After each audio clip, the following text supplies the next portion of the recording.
அழகான கடற்கரைக்கு பக்கத்துல இருந்து அடர்த்தியான பெரிய காடு அது. அந்த காட்டுல எல்லா பறவைகளும் ரொம்ப சந்தோஷமாவும் ஒத்துமையாவும் வாழ்ந்து வந்தாங்க. அந்த காட்டுல ஒரு மரத்து மேல கூடு கட்டி 2 காகங்கள் வாழ்ந்து வந்தாங்க. அந்த காகங்கள் பெயர் காலுக்காகவும் கோரிக்காகவும். தினமும் அந்த காட்டை இஷ்டத்துக்கு சுத்தி வர்றது, கிடைச்ச பழங்களையும் தானியங்களையும் சாப்பிடுறது, சாயங்காலம் ஆச்சுன்னா மறுபடியும் கூட்டுக்கு வந்து படுத்து தூங்குறது. அந்த காகங்களோட வேலை இதுதான். இந்த காகங்கள் சாப்பிடுறது தூங்குறது தவிர வேற எந்த வேலையும் செய்ய மாட்டாங்க. அப்புறம் இவங்களுக்கு எதிர்காலத்தை பத்தியும் எந்த கவலையும் கிடையாது. ஒரு நாள் காலையில காலுக்காகவும் கோரிக்காகவும் தங்களோட கூட்டுல தூக்கம் கலைஞ்சு எழுந்திரிச்சு உட்கார்ந்தாங்க. கோரி, சீக்கிரம் கிளம்பு. இன்னைக்கு கடற்கரைக்கும் பக்கத்துல உள்ள மாந்தோப்புக்கு போவோம். அந்த மாந்தோப்புல நிறைய இனிப்பான மாம்பழங்கள் இருக்குன்னு கேள்விப்பட்டேன். காலுக்காக இப்படி உற்சாகமா பேசினாலும் கோரிக்காக அதை கேட்கக்கூடிய மனநிலைமையில இல்ல. ஏன்னா காலையில எழுந்திரிச்சதுல இருந்து கோரிக்காகத்துக்கு மயக்கம் வர மாதிரியே இருந்தது. காலுஜி, இன்னைக்கு எனக்கு உடம்பு சரியில்லை, என்னமோ மயக்கம் வர மாதிரியே இருக்கு. அதனால இன்னைக்கு உணவு தேட நான் வரல. நீங்க மட்டும் மாந்தோப்புக்கு போய் வயிறார மாம்பழங்களை சாப்பிட்டுட்டு திரும்பி வரும்போது எனக்கு கொஞ்சம் எடுத்துக்கிட்டு வாங்க. கோரி, உனக்கு பழங்கள் எடுத்துக்கிட்டு வர்றதுல எனக்கு ஒன்னும் ஆட்சேபணம் இல்ல. இருந்தாலும் நீயும் என் கூட வந்தா நல்லா இருக்கும்னு நினைக்கிறேன். இல்ல காலுஜி, என்னால வர முடியாது. எனக்கு என்ன செய்யுதுன்னே தெரியல. ஆனா உடம்பு மட்டும் ரொம்ப சோர்வா இருக்கு. இப்ப உங்களால எனக்கு கொஞ்சம் மாம்பழங்களை எடுத்துக்கிட்டு வர முடியுமா முடியாதா? நீ ஏன் கோரி இவ்வளவு கோபமா பேசுற? இதோ நான் இப்பவே கிளம்பிட்டேன். இப்படி சொன்ன காலுக்காகவும் பிறகு அங்கிருந்து கிளம்பி பறந்து போயிடுச்சு. இப்படி கொஞ்ச தூரம் பறந்து போன காலுக்காகவும் பிறகு மாந்தோட்டத்துக்கு போய் சேர்ந்துடுச்சு. பிறகு அங்க இருந்த பழங்களை சாப்பிட்டுக்கிட்டு சாயங்காலம் வரைக்கும் மாந்தோட்டத்துல சுத்திக்கிட்டு இருந்த காலுக்காகவும் சாயங்காலம் ஆன உடனே கோரிக்காகத்துக்காக 2 பழங்களை எடுத்துக்கிட்டு மறுபடியும் தன்னோட கூட்டுக்கு திரும்பி வந்துச்சு. கோரி, உனக்காக நான் எடுத்துக்கிட்டு வந்த மாம்பழங்களை பாரு. சீக்கிரமா இதை சாப்பிடு. நான் அங்கேயே வயிறு நிறைய சாப்பிட்டுட்டு வந்துட்டேன். அதனால எனக்கு இப்ப தேவையில்லை. காலுஜி, ஏன் இவ்வளவு நேரம் கழிச்சு வரீங்க? நான் எவ்வளவு நேரமா பசியா இருக்கேன் தெரியுமா? அதுவும் இல்லாம அப்புறம் இன்னொரு விஷயம். இன்னும் ஒரு விஷயமா? என்ன விஷயம்? இங்க பாருங்க, நான் முட்டையிட்டு இருக்கேன். 2 முட்டை. என்ன கோரி, சந்தோஷமா சொல்ல வேண்டிய விஷயத்த இப்படி சோகமா சொல்ற? நம்ம கூட்டுல இன்னும் கொஞ்ச நாள்ல குழந்தைங்களோட சத்தம் கேட்க போகுது. அவங்க உன்னை அம்மான்னு கூப்பிட போறாங்க, என்ன அப்பான்னு கூப்பிடுவாங்க. நமக்கு இதை விட வேற சந்தோஷம் என்ன இருக்கு? இங்க பாருங்க காலுஜி, நான் தெளிவா சொல்லிடுறேன். தினமும் இந்த முட்டைகளை வச்சுக்கிட்டு இத பாதுகாத்துக்கிட்டு இது பக்கத்திலேயே என்னால உட்கார முடியாது. இந்த முட்டைகளை அடக்காக்கவும் மாட்டேன். என்ன கோரி இது இப்படி பேசுற? நீ முட்டையை அடகாக்கலன்னா வேற யாரு அடகாக்கிறது? ஏன், நீங்க கூட்டுல இருந்து முட்டைய பத்திரமா பாத்துக்கோங்க. அடக்காத்து குஞ்சு போறீங்க.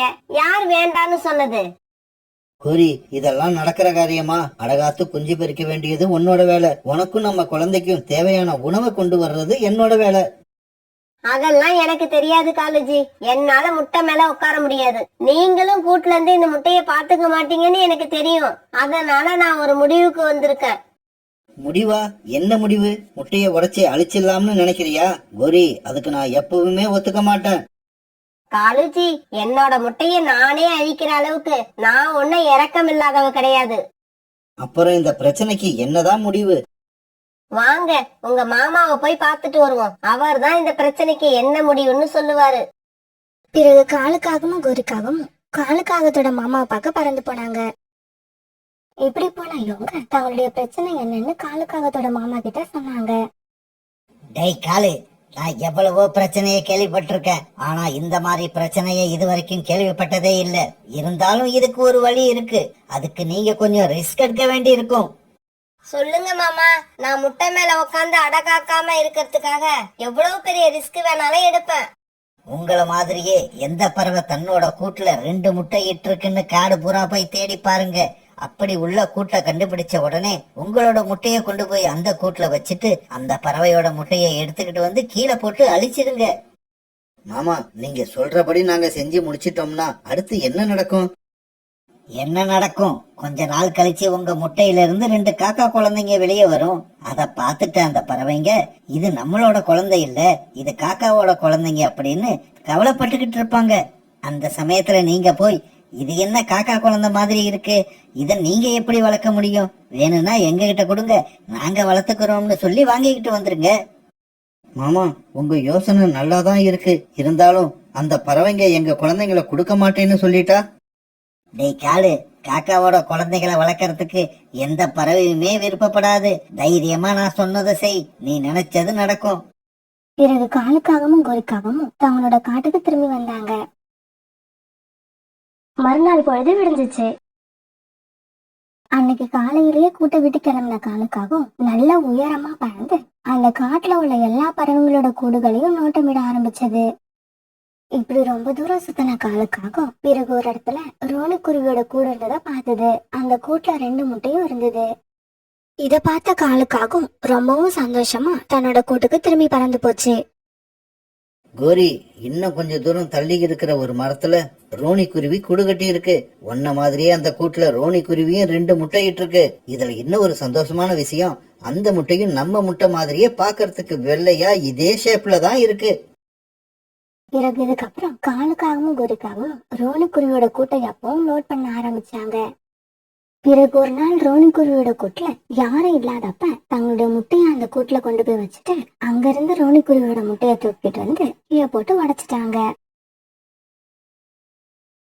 இப்படி செஞ்ச காலுக்காகவும் கோரிக்காகவும் பிறகு தங்களோட கூட்டுக்கு பறந்து போயிட்டாங்க. நதிக்கு தண்ணீர் குடிக்க போயிருந்த ரோனிக்குருவியும் அதோட கணவரும் தங்களோட கூட்டுக்கு மறுபடியும் திரும்பி வந்தாங்க. இப்படி வந்தவங்களால கூட்டுல இருக்கிறது தங்களுடைய முட்டை இல்லைங்கிறத அடையாளம் கண்டுபிடிக்க முடியல. ஏன்னா காகங்களோட முட்டையும் ரோனிக்குருவியோட முட்டை மாதிரியே இருந்தது. ரோனி, இதுக்கப்புறம் நீ எக்காரணத்தை கொண்டு வெளியில எங்கேயும் போக கூடாது. இனிமே நீ கூட்லயே இருக்கணும். உனக்கு தேவையான உணவை நான் கொண்டு வரேன்.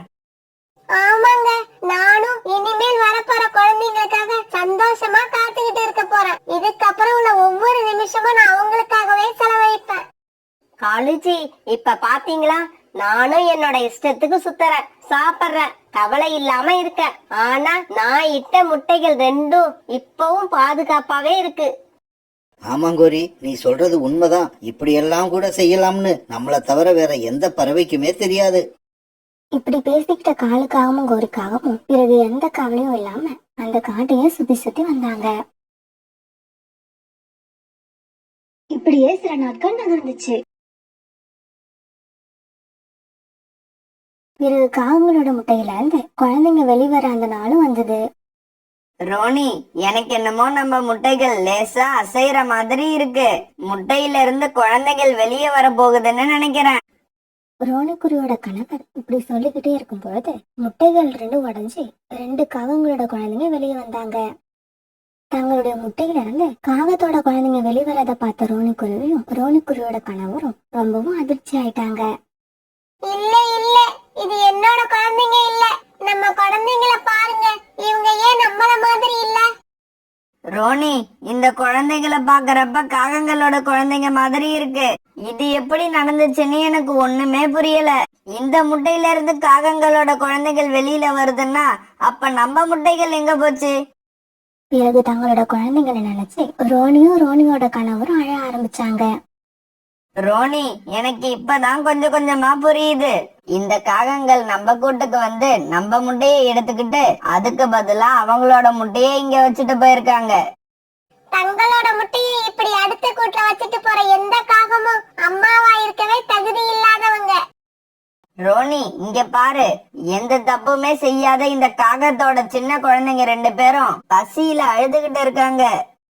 யார் குழந்தையா இருந்தா என்னங்க, குழந்தைங்க குழந்தைங்க தான். இவங்க பசியில அழறத பார்த்துட்டு நான் சும்மா இருக்க மாட்டேன்.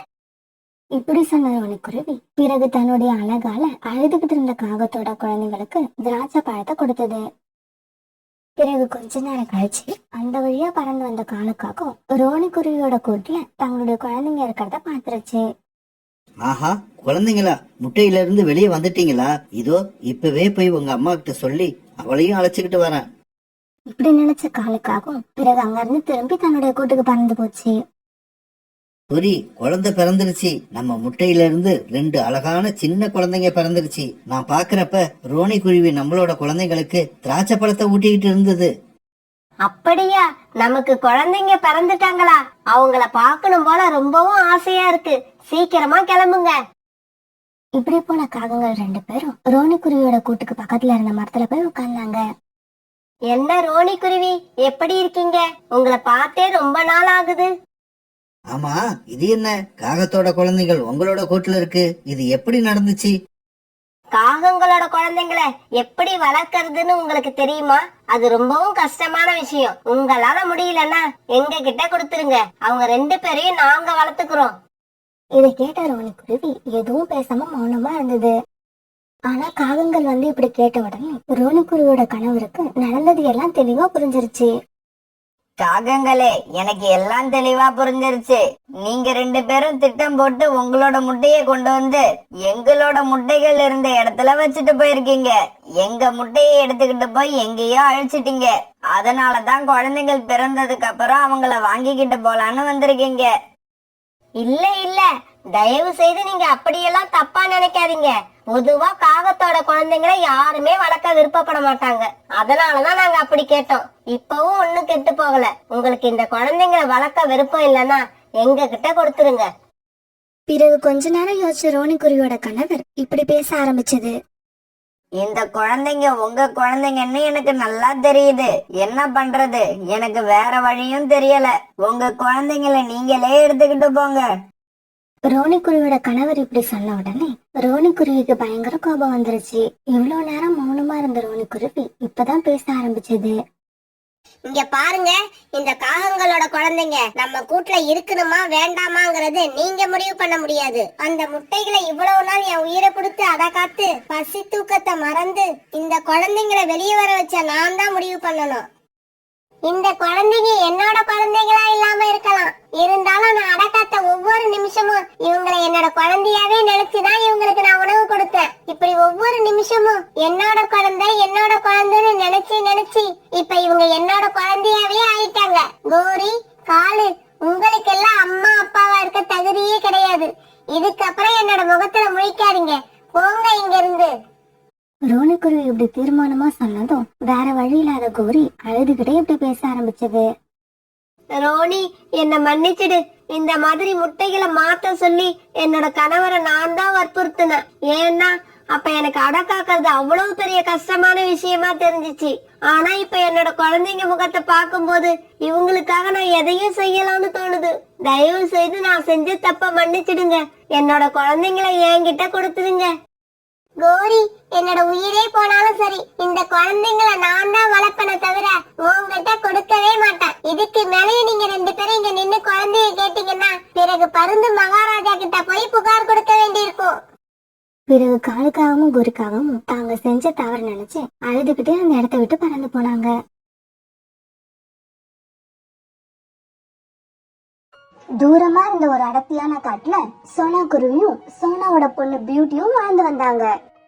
அதே காட்டுல கோரிக்காகவும் காலுக்காகவும் தங்களோட பையன் சக்கு கூட வாழ்ந்து வந்தாங்க. சோனாவோட பொண்ணு பியூட்டிக்கும் கோரியோட பையன் சக்குவுக்கும் இன்னைக்கு ஒரு முக்கியமான நாள். அதாவது அவங்க 2 பேரும் தனியா உணவு தேட போற முதல் நாள் அது. அதனால அவங்க அம்மாக்கள் 2 பேருமே ரொம்ப டென்ஷனா இருந்தாங்க. பியூட்டி, இன்னைக்குதான் நீ முதல்ல நம்ம வீட்டை விட்டு தனியா வெளியில போக போற. நீ நிறைய பழங்களையும் தானியங்களையும் எடுத்துட்டு தான் வரணும்னு நான் சொல்ல மாட்டேன். நீ உன்னோட சொந்த முயற்சியில ஒரே ஒரு நெல்மணியை கொண்டு வந்தா கூட எனக்கு அது போதும். ரொம்ப சந்தோஷப்படுவேன். ஆனா அந்த நெல்மணி நீ யாரையும் ஏமாத்தி எடுத்துக்கிட்டு வந்ததா இருக்க கூடாது. அம்மா, நான் ஒரு நாளும் மத்தவங்களை ஏமாத்தணும்னு நினைக்க கூட மாட்டேம்மா. அது எனக்கே தெரியும் பியூட்டி. அப்புறம் வீட்டை விட்டு நீ வெளியில போறப்ப உனக்கு நல்லது கெட்டது 2மே கிடைக்கும். 2ம் ஒண்ணு போலவே இருக்கும். நல்லதை விட கெட்டது ரொம்ப பளபளப்பா அழகா இருக்கும். அதுல நீ மயங்கிட கூடாது, பேராசைப்படாத. நீ எந்த நிலையில இருந்தாலும் கஷ்டப்படுறவங்களை பார்த்த உடனே அவங்களுக்கு உதவி செய். பியூட்டி, இதெல்லாம் நான் தனியா வீட்டை விட்டு உணவு தேட போகும்போது என்னோட அம்மா எனக்கு சொன்னது. நான் அதை அப்படியே என்னோட பொண்ணுக்கும் சொல்றேன். இன்னொரு பக்கம் கோரிக்காக உணவு தேட முதலா தனியா கிளம்புற தன்னோட பையனுக்கு அட்வைஸ் பண்ணிட்டு இருந்தது. ஜக்கு, நாமெல்லாம் காக்கை இனத்தை சேர்ந்தவங்க. நம்மோட பறக்கிற திறமை, பறக்கிற வேகம், இது எல்லாமே குருவி இனத்தை விட அதிகம். அந்த சோனா குருவியோட பொண்ணு இன்னைக்குதான் உணவு தேட கிளம்புறா. நீ எப்படியாவது அந்த பியூட்டியை விட அதிகமா உணவு தேடி கொண்டு வரணும். குறைவா கொண்டு வந்து அந்த சோனா குருவி முன்னால என்ன அவமானப்படுத்திடாத. அம்மா அம்மா, நான் உன்னை என்னைக்கும் யார் முன்னாடியும் தலை குனிய வைக்க மாட்டேம்மா. அப்புறம் இன்னும் கேட்டுக்க, நாம உயிரோட இருக்கிறதுக்கு தேவை உணவு. அந்த உணவு அடையறதுக்கு நாம எது வேணாலும் பண்ணலாம். மத்தவங்க கிட்ட இருந்து பிடுங்கலாம், அதுக்காக சண்டை போடலாம், ஏமாத்தலாம். ஆனா எதுலயும் நம்ம தோத்துடவே கூடாது. சக்கு, இதெல்லாம் நான் முதல்ல உணவு தேட போறப்ப எங்க அம்மா எனக்கு சொல்லி கொடுத்தாங்க. இப்ப அததான் நான் உனக்கு சொல்றேன். பியூட்டி, நான் சொன்னதெல்லாம் ஞாபகம் இருக்குல்ல? எனக்கு உன் மேல முழு நம்பிக்கை இருக்கு. பார்த்து பத்திரமா போயிட்டு வா. ஜக்கு, நீ கிளம்பலாம். நீ எப்பவும் பியூட்டிக்கு முன்னாலதான் பறந்து போகணும், பின்னால போகவே கூடாது. உணவை எக்காரணத்தை முன்னிட்டு யாருக்கும் விட்டு கொடுக்கவே கூடாது. யாரு மேலயும் இறக்கமும் படக்கூடாது. நல்லா ஞாபகம் வச்சுக்க. உணவுக்காக நீ எதை வேணாலும் பண்ணலாம். இப்ப ஜக்குவும் பியூட்டியும் உணவு தேட அம்மா அப்பா இல்லாம பறந்து போனாங்க. அம்மா சொன்ன மாதிரியே ஜக்கு பியூட்டியை விட கொஞ்சம் முன்னாடியே பறந்து போச்சு. இப்படி இவங்க கொஞ்ச தூரம் பறந்து போனதுக்கு அப்புறம் ஜக்கு போய் ஒரு மரத்துல உட்காந்துச்சு. பியூட்டி, நீ ரொம்ப மெதுவா பறக்கற. எனக்கும் உனக்கும் ஒத்து வராது. நான் உணவு தேட தனியா போறேன், நீ தனியா போய்க்க. இப்படி சொன்ன ஜக்கு தனியா பறந்து போக பியூட்டி தனியா பறந்து போச்சு. இப்படி உணவு தேட வேகமா பறந்து போன ஜக்குவ ஒரு வயதான பறவை கூப்பிடவே அதுகிட்ட பறந்து போச்சு. பாட்டி, என்ன விஷயம்னு சொல்லுங்க, நான் சீக்கிரம் போகணும், எனக்கு நிறைய வேலை இருக்கு. காகமே, சின்ன காகமே, நான் சொல்றத கொஞ்சம் கேளு. பாட்டி, ரொம்ப இழுக்காத, சொல்ல வந்ததை சீக்கிரம் சொல்லு. மகனே, நான் ரொம்ப தாகமாய் இருக்கேன். எனக்கு ரொம்ப வயதானதால சரியா பறக்க முடியல. நீ எனக்கு கொஞ்சம் தண்ணீர் கொண்டு வந்து கொடுப்பியா? பாட்டி, இப்ப என்னால உனக்கு உதவ முடியாது. இப்ப நான் என்னோட நேரத்தை உணவு தேடுறத தவிர வேற எதுலயும் செலவழிக்க மாட்டேன். அப்ப என்னை இப்படியே தாகத்தோடு விட்டுட்டு போவியா? பாட்டி, உணவு தேடுற நேரத்தை எதுக்காகவும் வீணாக்க கூடாதுன்னு, யார் மேலயும் இறக்கப்படக்கூடாதுன்னு எங்க அம்மா சொல்லிருக்காங்க. இப்படி சொல்லிட்டு ஜக்கு வேகமா பறந்து போச்சு.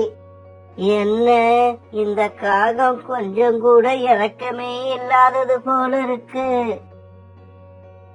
இப்ப அந்த புறா வேற ஒரு பறவைய பார்த்துட்டு அதுக்கு குரல் கொடுத்தது.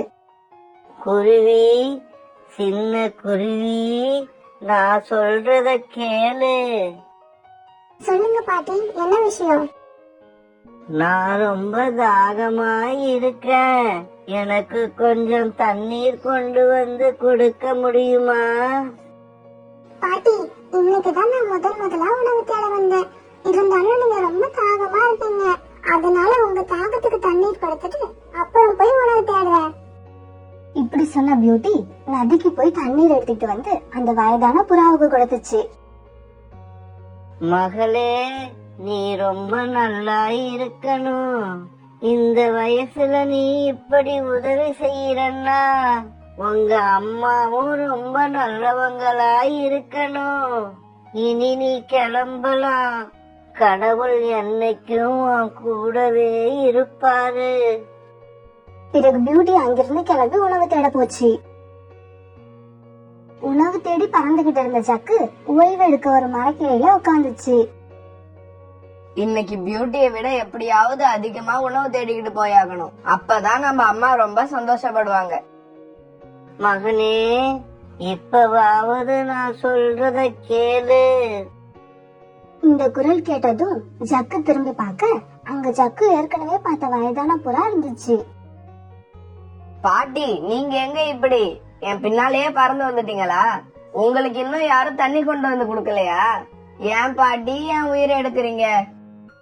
மகனே, இப்ப எனக்கு எதுவும் தேவையில்லை.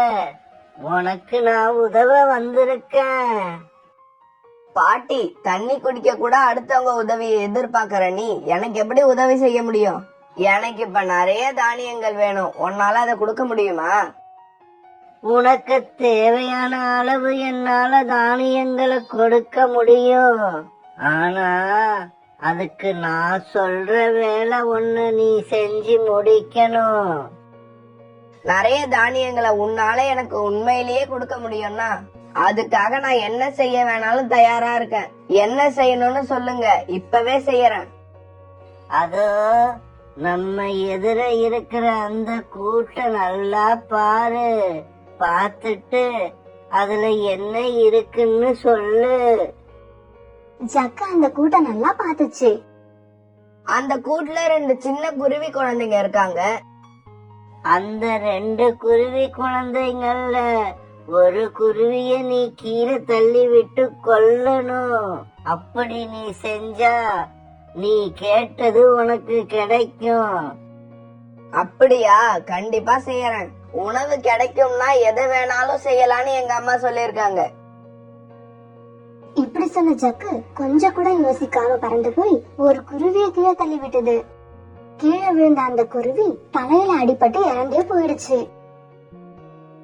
பாட்டி, நீங்க சொன்ன காரியத்தை நான் செஞ்சு முடிச்சிட்டேன். எனக்கு நீங்க கொடுக்கறதா சொன்ன தானியங்களை சீக்கிரமா கொடுங்க. தருவேன் தருவேன், நான் சொன்னபடியே தருவேன். நீ ஒரு நிமிஷம் கண்ணை மூடி அப்புறமா திறந்து பாரு. வயதான பறவை சொன்ன மாதிரி ஜக்கு கண்ணை மூடி திறக்க அங்க இருந்த தானியங்களை பார்த்துட்டு ரொம்ப சந்தோஷப்பட்டான். இந்த தானியங்களை ஒரு சாக்குல எடுத்துக்கிட்டு நீ உங்க வீட்டுக்கு தாராளமா போகலாம். ஜக்கு இப்ப எல்லா தானியங்களையும் ஒரு சாக்குல போட்டு கட்டி எடுத்துக்கிச்சு. பாட்டி, இதே மாதிரி தினமும் தானியங்கள் கிடைக்கும்னா நான் தினமும் யாரையாவது கொன்னுகிட்டே இருப்பேன். இப்படி சொன்ன ஜக்கு அந்த தானியங்கள் இருந்த மூட்டையை தூக்கிட்டு போச்சு. உணவு தேடி தேடி ரொம்ப தூரம் பறந்த பியூட்டி உணவு கிடைக்காம ஒரு மரத்துல வந்து உட்கார்ந்துச்சு. இப்படி உட்கார்ந்த பியூட்டி அந்த மரத்துல இருந்த வயதான பறவைய பார்த்துட்டு ரொம்ப ஆச்சரியமாயிடுச்சு. பாட்டி, கொஞ்ச நேரத்துக்கு முன்னால நான் தண்ணி கொண்டு வந்து கொடுத்தேன்ல, அந்த பாட்டி தானே நீங்க? ஆமா, நானேதான் அது. இப்ப நீ எனக்கு இன்னும் ஒரு உதவி செய்யணும். சொல்லுங்க பாட்டி, நான் செய்யறேன். அப்ப உங்களுக்கு என்ன உதவி செய்யணும்? நமக்கு எதிரே இருக்கிற கூட்டுல ஒரு சின்ன பறவை இருக்குல்ல, அத நீ கீழே தள்ளி விட்டு கொல்லணும். நீ எப்படி செஞ்சு முடிச்சன்னு வச்சிக்க, அதுக்கு பதிலா உனக்கு நிறைய தானியங்களை நான் தருவேன். இல்ல பாட்டி, அதை என்னால செய்ய முடியாது. பேராசைப்பட்டோ அடுத்தவங்களுக்கு கெடுதல் செஞ்சோ நீ உணவு தேடிக்கிட்டு வரக்கூடாது. அப்படி நீ உணவு தேடி கொண்டு வரதை விட நீ வெறும் கையோட வந்தாலே நான் சந்தோஷப்படுவேன்னு எங்க அம்மா சொல்லிருக்காங்க. அப்படியா? உனக்கு உணவு நிறைய தாரன்னு சொல்லியும் அந்த குருவிய நீ எதனால கொல்ல மாட்டேன்னு சொல்லுற? பாட்டி, சில சமயங்களை நல்லதை விட கெட்டது பளபளப்பா அழகா கவர்ச்சியா இருக்கும்னு எங்க அம்மா சொல்லிருக்காங்க. மகளே, எனக்கு ரொம்ப சந்தோஷமா இருக்கு. நல்லதும் நான் தான், கெட்டதும் நான் தான். ஆனா நான் நல்லதா இருக்கும் போது எனக்கு உதவி பண்ணுன. நான் கெட்டதா மாறின உடனே என்ன ஒதுக்கி தள்ளிட்ட. உன்னோட வாழ்க்கை பூரா நீ இப்படியே இருக்கணும். கண்டிப்பா பாட்டி, நான் அப்படியே நடந்துப்பேன். சரி, நீ இந்த பைய எடுத்துக்கிட்டு போ. இதுல நிறைய தானியங்கள் இருக்கு. உன்னுடைய நேர்மைக்கு நான் கொடுக்கிற பரிசு இது. அந்த பைய பியூட்டி பாக்குறப்ப அதுல எதுவுமே இல்ல. பாட்டி, இந்த பையில எதுவுமே இல்ல. இந்த பைய உங்க அம்மா கிட்ட கொண்டு போய் கொடுத்து தலைகீழா கொட்ட சொல்லு. அப்ப தெரியும் இதுல என்ன இருக்குன்னு. பிறகு அந்த பைய எடுத்துக்கிட்டு பியூட்டி தன்னோட வீட்டுக்கு போச்சு. சோனாவோட வீட்டுக்கிட்ட சோனா, அப்புறம் காலுக்காகவும் கோரிக்காகவும் ஜக்கு இப்படி எல்லாரும் பியூட்டியை எதிர்பார்த்து காத்துக்கிட்டு இருந்தாங்க. என்ன சோனா, பியூட்டிய இன்னும் காணோம்? என் பையன் எவ்வளவு சீக்கிரமா பெரிய மூட்டையில தானியங்களை கொண்டு வந்திருக்கான் பாத்தியா? இதை விட அதிகமா உன் பியூட்டி கண்டிப்பா கொண்டு வர மாட்டா.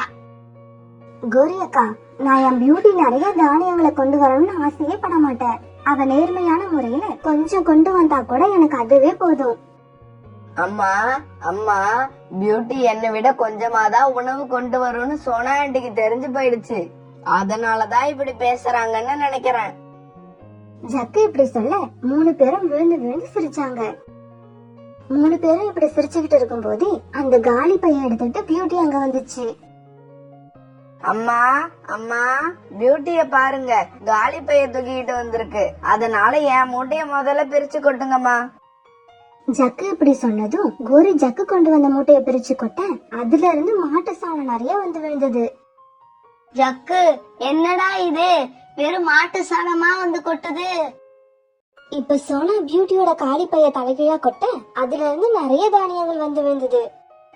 அம்மா, நான் உணவு தேட போனப்ப நல்லதையும் சந்திச்சேன், கெட்டதையும் சந்திச்சேன். நல்லதை ஏத்துக்கிட்டேன், கெட்டதை ஒதுக்கி தள்ளிட்டேன். அதனாலதான் எனக்கு இவ்வளவு தானியங்கள் கிடைச்சது. ஆனா ஜக்கு கெட்டதை ஏத்துக்கிட்டான்னு நினைக்கிறேன். அதனாலதான் அவனுக்கு இப்படி ஆயிடுச்சு. பியூட்டி சொன்னதை கேட்ட ஜக்குவுக்கு இப்ப அவன் பண்ண தப்பு என்னன்னு நல்லா புரிஞ்சுச்சு. அம்மா, நீ எனக்கு எல்லாத்தையுமே தப்பு தப்பா சொல்லி கொடுத்திருக்க. ஒரு புள்ள வாழ்க்கையில வெற்றி அடையணும்னா அவங்க அம்மா அப்பா எல்லாத்தையும் சரியா சொல்லி கொடுக்கணுங்கிறத இப்பயாவது புரிஞ்சுக்க. ஜக்கு இப்படி சொல்ல காலுக்காகவும் கோரிக்காகவும் அவமானத்துல தலையை குனிஞ்சுக்கிட்டாங்க.